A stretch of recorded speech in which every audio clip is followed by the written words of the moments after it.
then we go to, first of all, husband-wife relationship. మొట్టమొదట మనము భార్యాభర్తల మధ్య ఉన్న సంబంధాన్ని చూద్దాం. So the first verse I want to show you is, husbands, be subject to your wives. Have you read that? Did I get it wrong? మొట్టమొదటి వచనాన్ని నేను మీకు చూపిస్తాను. భర్తలారా మీ భార్యలకు లోబడి ఉండుడి. మీకు తెలుసా ఇది? నేనేమైనా తప్పు చెప్తున్నానా? Did I get it wrong? I did not. నేనేమి తప్పు చెప్పట్లేదు ఇక్కడ. Please read with me Ephesians 5:21. ఎఫెసీయులకు రాసిన పత్రిక 5వ అధ్యాయం 21వ వచనం మనం కలిసి చదువుకుందాం.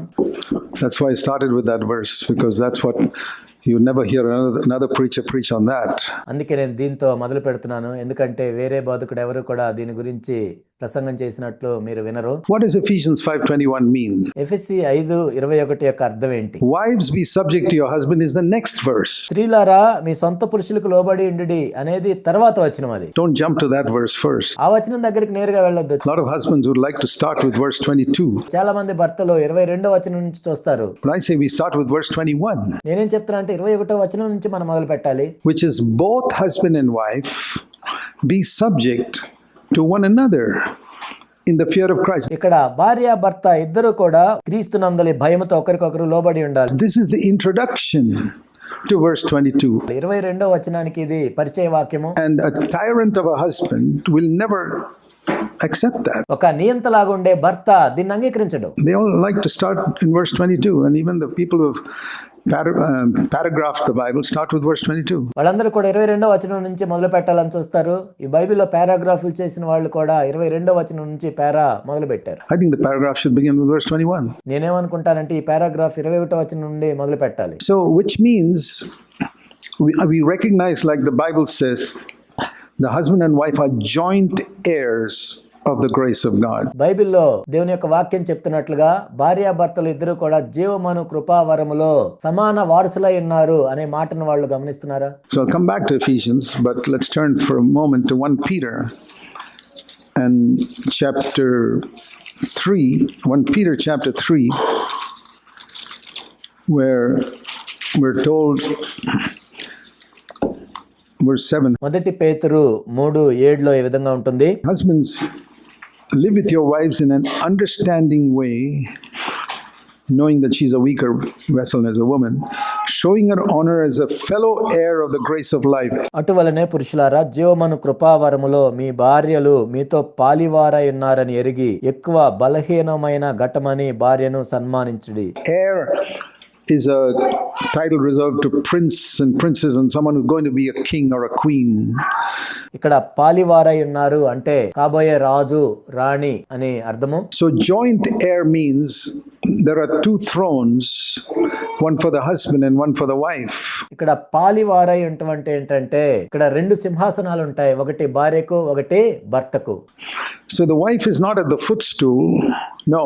కాబట్టి ఇక్కడ భార్య భర్తకు ఒక పాదపీఠం వంటిది కాదు, కానీ she's on an equal throne at the same level as the husband, joint heir. ఇద్దరు కూడా రెండు సింహాసనాల్లో సమానంగా సమాన వారసులై ఉంటారు. One is not superior to the other of the grace of life. దేవుని యొక్క కృపావరములో ఒకరికంటే ఒకరు ఎక్కువని కాదు ఇక్కడ. So then the question comes, in what way do we go on to Ephesians 5:22, where it says the wives must be subject to their own husbands? ఇప్పుడు ప్రశ్న ఏంటంటే, మరి ఎఫెసీ 5:22లో స్త్రీలారా ప్రభువునకు వలె మీ సొంత పురుషులకు లోబడి ఉండుడి అని ఉంది. దీన్ని ఎలా అర్థం చేసుకోవాలి? If you've understood Ephesians 5:21 right, then you're ready for verse 22. నీవు ఎఫెసీ 5:21ని సరిగా అర్థం చేసుకున్నట్లయితే నీవు 5:22ను కూడా అర్థం చేసుకోవటానికి సిద్ధపడి ఉంటావు. If you have not understood Ephesians 5:21 properly, I would say don't rush into verse 22. నీకు ఎఫెసీ 5:21 సరిగా అర్థం కాకుండా ఉన్నట్లయితే అప్పుడే తొందరపడి 22 దాకా వెళ్ళొద్దు. Learn verse 21 first, where కాబట్టి ముందు 21వ వచనాన్ని అర్థం చేసుకోవాలి. అదేంటంటే both are to be subject to one another in the fear of Christ, recognizing that Christ is ultimately the head of your home. క్రీస్తునందలి భయముతో ఒకరికొకడు లోబడి ఉండుడి. ఈ ఇంటికి యజమాని క్రీస్తే అని మొట్టమొదట ఇద్దరు అర్థం చేసుకోవాలి. Not you. నువ్వు కాదు. And you recognize that Christ is the head of your home and you are both joint heirs మీ ఇంటికి యేసుక్రీస్తు ప్రభువారే అధిపతిగా ఉన్నాడని మీరు గమనించి మీ ఇద్దరు కూడా దేవుని కృపావరములో పాలివారై ఉన్నారని సమాన వారసులై ఉన్నారు అని మీకు అర్థమైన తరువాత then you are ready to be the head of your wife, not otherwise. అప్పుడు నీ భార్యకు నువ్వు అధిపతిగా ఉండొచ్చు. In that connection, I'd also like you to look at 1 Corinthians in chapter 11. 1 Corinthians 11, దీనికి సంబంధించి 1 కొరింథీ 11వ అధ్యాయంలో కూడా మనం ఒక మాటను చూద్దాం. where, this is the reason why men are told to pray without their head being covered. అందుకే ఇక్కడ పురుషులు తమ తలకు ముసుగు వేసుకోకుండా ప్రార్థన చేయాలని చెప్పబడింది. And women are asked to pray with their head being covered. Here's the reason. స్త్రీలు అయితే తలకు ముసుగు వేసుకొని ప్రార్థన చేయాలని ఇక్కడ చెప్పబడింది. దానికి కారణం ఇక్కడ ఉంది. The reason is this, that Christ, 1 Corinthians 11:3, Christ is the head of every man and Christ must not be covered. ఇక్కడ మనం 3వ వచనంలో చూసినట్లయితే ప్రతి పురుషునికి శిరస్సు క్రీస్తు అయి ఉన్నాడు కాబట్టి శిరస్సుని కప్పకూడదు. That's why men do not cover their heads in the church meeting. కాబట్టి పురుషులు చర్చ్ మీటింగ్ లో ముసుగు వేసుకోకూడదు. Understand that. దాన్ని అర్థం చేసుకోవాలి. Whereas the man is the head of the woman. And man must be covered. ఒక స్త్రీకి పురుషుడు తలగా ఉన్నాడు కాబట్టి పురుషుణ్ణి కప్పివేయాలి. Man's glory is not to be seen in church. That's why a woman veils her head. సంఘములో పురుషుని యొక్క మహిమ అవసరం లేదు కాబట్టి స్త్రీ తన తల మీద ముసుగు వేసుకోవాలి. It's more than a spirit of submission. లోబట్టానికి గుర్తిది, కానీ దానికంటే ఎక్కువైంది. So here is the order. 1 Corinthians 11 verse 3. ఇక్కడ క్రమాన్ని మనం చూస్తూ ఉన్నాము. 1 కొరింథీ 11:3. God the Father and beneath him Christ. When we say beneath him, we also know he's equal. క్రీస్తుకు దేవుడు శిరస్సు అయి ఉన్నాడు అంటే దేవునికి క్రింద క్రీస్తు ఉన్నాడు. కానీ ఇక్కడ మనం చూసినట్లయితే దేవుడు క్రీస్తు ఇద్దరు సమానులే. Jesus Christ was equal with the Father. యేసు క్రీస్తు ప్రభువారు కూడా దేవునికి సమానులే. In what way is it said that God is the head of Christ? కానీ మరి ఏ విధంగా దేవుడు క్రీస్తుకు శిరస్సు అయి ఉన్నాడు? Jesus voluntarily took the place of submission to the Father on earth. ఈ భూమి మీద యేసుక్రీస్తు ప్రభు తండ్రికి విధేయత చూపించడానికి స్వచ్ఛందంగా తానే నిర్ణయించుకున్నాడు. No compulsion. ఇక్కడేమి బలవంతం లేదు. He voluntarily came and submitted to the Father on the earth, even though he was equal with him. యేసుక్రీస్తు ప్రభువారు తండ్రితో కూడా సమానుడైనా కానీ ఆయనే స్వచ్ఛందంగా ఈ భూమి మీద దేవునికి లోబడ్డాడు. And in that sense, man is the head of a woman. అదే విధంగా పురుషుడు కూడా స్త్రీకి శిరస్సుగా ఉన్నాడు. Got it? అర్థమైందా మీకు? So the man is the head of the woman, పురుషుడు స్త్రీకి శిరస్సుగా ఉన్నాడు. recognizing that God and Christ are equal. దేవుడు క్రీస్తు సమానులుగా ఉన్నట్లుగానే He and the woman are equal. అదే విధంగా పురుషుడు స్త్రీ కూడా సమానులే. And the woman submits to the man exactly like Jesus submitted to the Father. అయితే ఒక స్త్రీ స్వచ్ఛందంగా పురుషునికి ఏ విధంగా లోబడుతుందంటే క్రీస్తు స్వచ్ఛందంగా దేవునికి ఏ విధంగా లోబడ్డాడో ఆ విధంగా. So Jesus demonstrated by his submission on earth that submission is not a disgraceful thing. యేసుక్రీస్తు ప్రభువారు ఈ భూమి మీద ఎంతో స్వచ్ఛందంగా దేవునికి లోబడ్డాడు. ఆ లోబట్టం అనేది ఏదో అవమానకరమైందని కాదు. It's a glorious, wonderful thing to submit. Who demonstrated that? Jesus Christ. కాబట్టి ఆ విధంగా లోబట్టం అనేది ఎంతో మహిమకరమైంది. ఎవరు చూపించారు ఆ విధంగా? యేసుక్రీస్తు ప్రభువారు చూపించారు.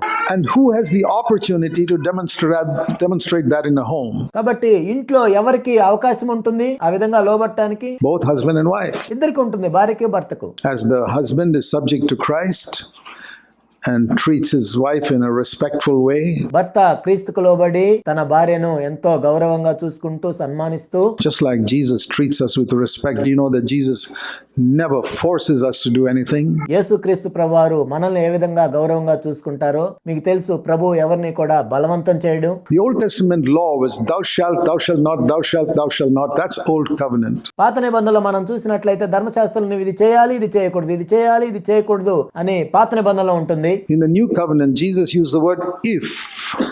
if any man will come after me. క్రొత్త నిబంధనలో అయితే యేసుక్రీస్తు ప్రభువారు ఎప్పుడు ఈ విధంగా చెప్పేవారు, ఎవరైనా ఒకవేళ నన్ను వెంబడించాలనుకుంటే Let him follow me. So there is a freedom that Jesus gives us to choose every day.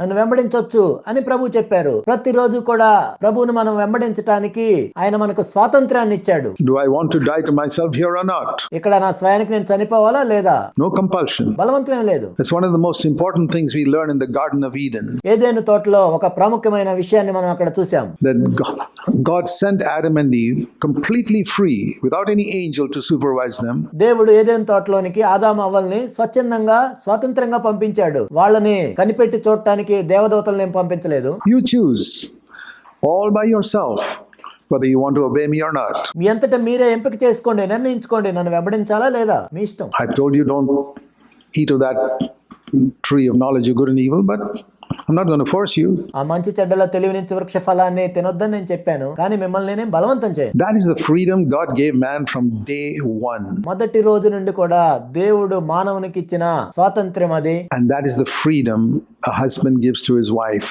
ఒక భర్త కూడా భార్యకు అదే స్వాతంత్ర్యాన్ని ఇస్తాడు. To choose whether she will obey or not. తను విధేయత చూపిస్తుందా లేదా ఎంచుకోవటానికి. And if she's a God-fearing woman, ఒకవేళ తాను దైవభక్తి కలిగిన స్త్రీ అయితే she will do what Jesus did in submission to the Father. యేసుక్రీస్తు ప్రభువారు తండ్రికి ఏ విధంగా లోబడ్డాడో ఆ విధంగా తాను కూడా లోబడటానికి నిర్ణయం తీసుకుంటుంది. So we know that the husband is to love the wife like Christ loved the church. మనకి తెలుసు క్రీస్తు సంఘాన్ని ఏ విధంగా ప్రేమించాడో భర్త కూడా భార్యను ఆ విధంగా ప్రేమించాలి. So Christ is the example for the man. ఇక్కడ క్రీస్తు ప్రభువారు పురుషునికి మాదిరిగా ఉన్నాడు. But here we read Christ is the example for the woman as well. కానీ ఇక్కడ మనం చూస్తుంది ఏంటంటే ఒక స్త్రీ కూడా క్రీస్తు ప్రభువు మాదిరిగా ఉన్నాడు. In the way he submitted to the Father. తన తండ్రికి ఏ విధంగా లోబడ్డాడో దాన్ని బట్టి. So we don't consider only Ephesians 5 where it says as the church is subject to Christ. కాబట్టి ఇక్కడ మనం కేవలం ఎఫెసీ 5లోనే చూడటం కాదు, సంఘము క్రీస్తునకు లోబడినట్లుగా. So the woman must be subject to the man. ఆ విధంగా స్త్రీ కూడా భర్తకు లోబడాలని. Because the woman is to be subject to the man just like Jesus was submit to the Father. అయితే ఒక స్త్రీ క్రీస్తు ప్రభు తండ్రికి ఏ విధంగా లోబడ్డాడో ఆ విధంగా కూడా లోబడాలి. And above your husband is God. నీ భర్తకు పైన దేవుడు ఉంటాడు. That's why in situations where the husband is unconverted, and we have numerous cases like that in the world of a woman whose husband is not converted. చాలా మంది భర్తలు మనం చూసినట్లయితే వాళ్ళు మారు మనసు పొందని భర్తలను కలిగి ఉన్న స్త్రీలు ఉన్నారు అనేక మంది. What should she do when her husband asks her to bow down to an idol? ఒక విగ్రహానికి మొక్కమని తన భర్త చెప్పినప్పుడు ఆ స్త్రీ ఏం చేయాలి? That we know. She will say no. Why does she say no? ఆమె చేయలేను అని చెప్తుంది. ఎందుకు చెప్తుందంటే there's a reason for it. Because above her husband is Christ. తనకు భర్తకు పైన క్రీస్తు ప్రభు అధికారిగా ఉన్నాడు. That's why she says no, I cannot bow down to an idol. అందుకే ఆమె చెప్తుంది విగ్రహాలకు నేను మొక్కలేను అని. It's not blind submission to the husband. అంటే భర్త చెప్పింది గుడ్డిగా చేయటం కాదు ఇక్కడ. Now if there was nobody above the husband, then she just has to obey whatever the husband says. తన భర్తకు పైగా ఏ అధికారము లేనట్లయితే తన భర్త ఏది చెప్తే అది చేయొచ్చు ఆవిడ. But it's not like that. కానీ నిజానికి ఆ విధంగా లేదు. There is a head above the husband, and that is Christ. ఆ భర్తకు పైన కూడా ఒక అధికారం ఉంది. ఆ అధికారం ఏంటంటే క్రీస్తు ప్రభువే. And so she has every right to say, not only I will not bow down to an idol, but కాబట్టి విగ్రహాలకు మొక్కకుండా ఉండటం మాత్రమే కాదు. darling, I'm not going to tell that lie, even though you want to ask me to tell a lie. I'm sorry, I won't say it. నువ్వు ఏదైతే అబద్ధం చెప్పన్నావో darling నేను ఆ అబద్ధం కూడా చెప్పలేను అని చెప్పొచ్చు. I'm not going to cheat someone, even though you ask me to do that. కాబట్టి నువ్వు ఎవరినో మోసం చేయమని చెప్తే నేను మోసం చేయలేను. I don't have to submit to you if my conscience tells me that Christ does not permit me to do that. It's very important to understand that. కాబట్టి యేసుక్రీస్తు ప్రభు ఏదైతే నాకు అనుమతించలేదో, నా మనస్సాక్షి ఏదైతే నాకు అనుమతించట్లేదో ఆ విషయంలో నేను నీకు ఇదే చూపించలేదు.